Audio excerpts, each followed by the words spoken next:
Hello, I am Dr. Ibram Ganesh, working as a scientist at International Advanced Research Center for Photometallurgy New Material.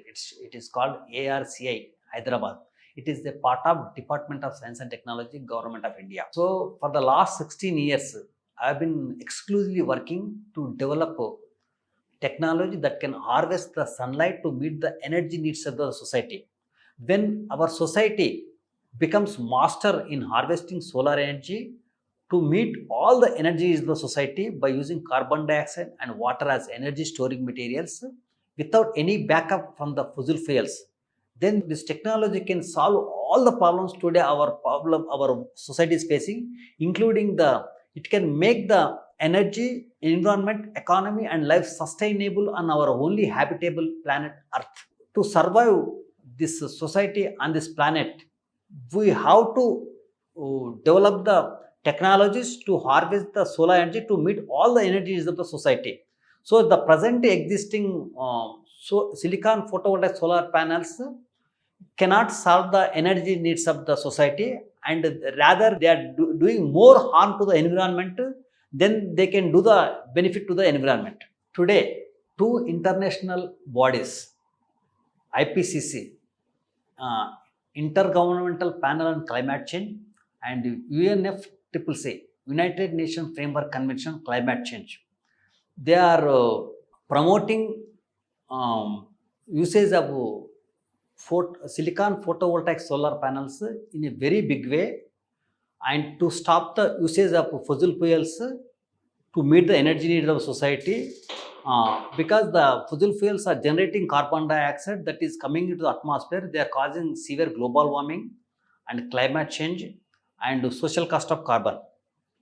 To avoid those problems originated by the carbon dioxide, these two international bodies, United Nations Framework Convention on Climate Change and the Intergovernmental Panel on Climate Change, they have organized the Kyoto Protocol and Paris Deal, and these days recently the COP25, COP29, COP30, like that, they're organizing the meetings to encourage the government to use the silicon photovoltaics to generate the renewable electricity, so that the usage of fossil fuels to meet the energy needs of the society can be avoided. As these international bodies are believing or telling, these silicon photovoltaics electricity, the electricity generated by the silicon photovoltaic solar panels can be considered as a alternate energy vectors, but not as a safe energy vectors, because these photovoltaic solar panels, how much sunlight they are capturing and converting into electricity and into heat energy, they generate less than 20% of the absorbed sunlight into electricity and generate more than 30% of the absorbed sunlight into heat energy.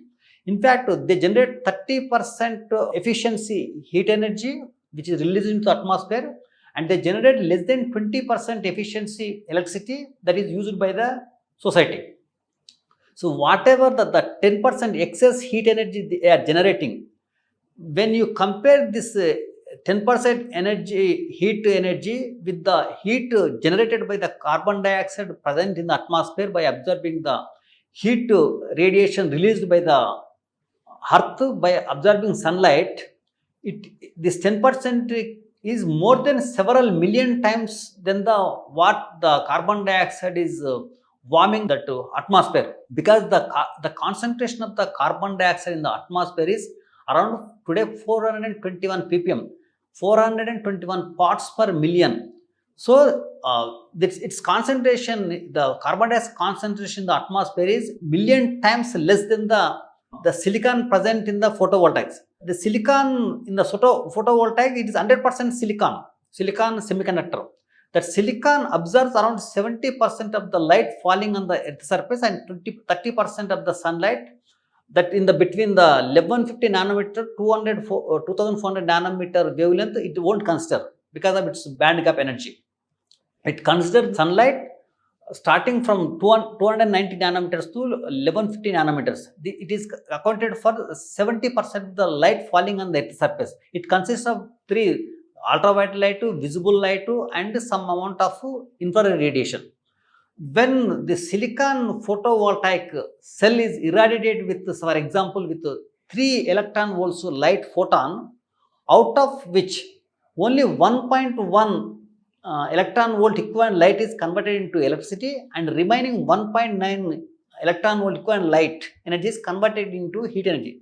That is why these solar panels generate more than 30% of absorbed light into the heat energy, and only less than 20% of the absorbed light into electricity. That is why they generate more heat energy than the atmosphere. The heat energy generated by the solar panels is several million times higher when compared with the equivalent carbon dioxide that can generate heat energy by absorbing the heat waves generated by the earth. So for this, to avoid the dangers posed by this silicon photovoltaic solar panels, we at ARCI, particularly me, I have invented a new technology. It's a brand new technology called semiconductor and liquid assisted photothermal effect.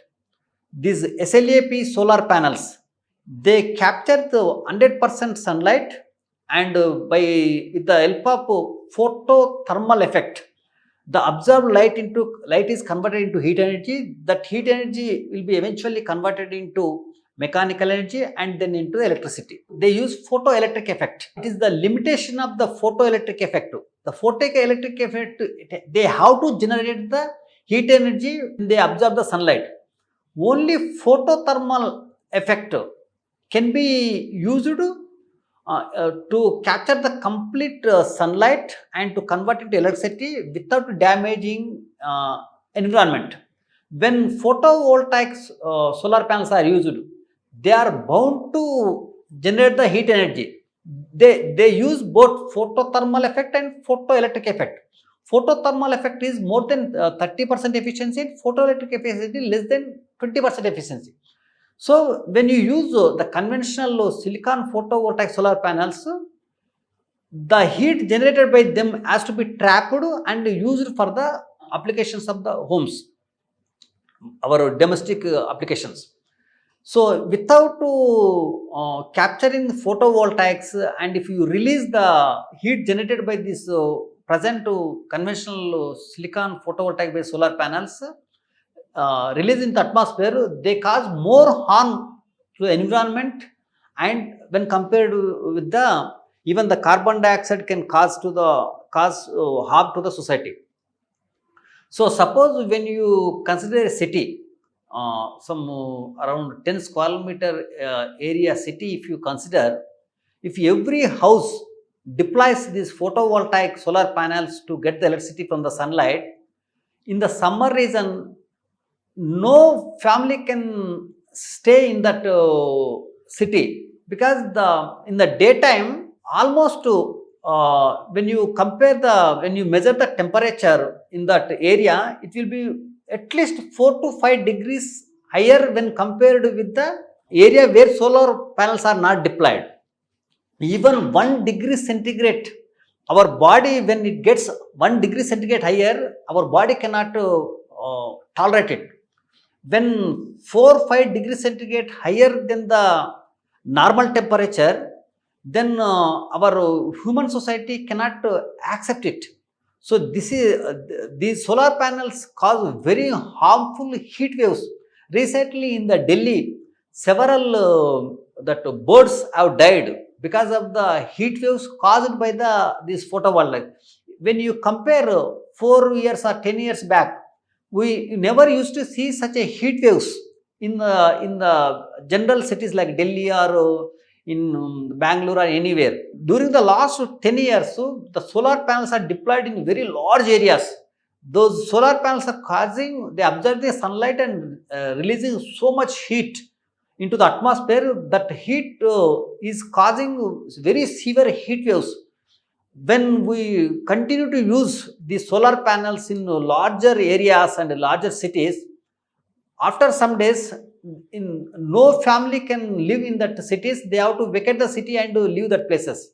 So to survive the society, either you have to stop using these silicon photovoltaic solar panels, or you use the capture the heat energy generated by them to make them safe solar panels, or alternatively we have to use the solar panels developed by us at ARCI Hyderabad. So that is why this the in order to save the environment and human beings from the dangers of the photovoltaic solar panels, they have to be immediately stopped. Or you have to capture the heat energy generated by the solar panels, or else we have to use our solar panels in place of these photovoltaic solar panels. That is it.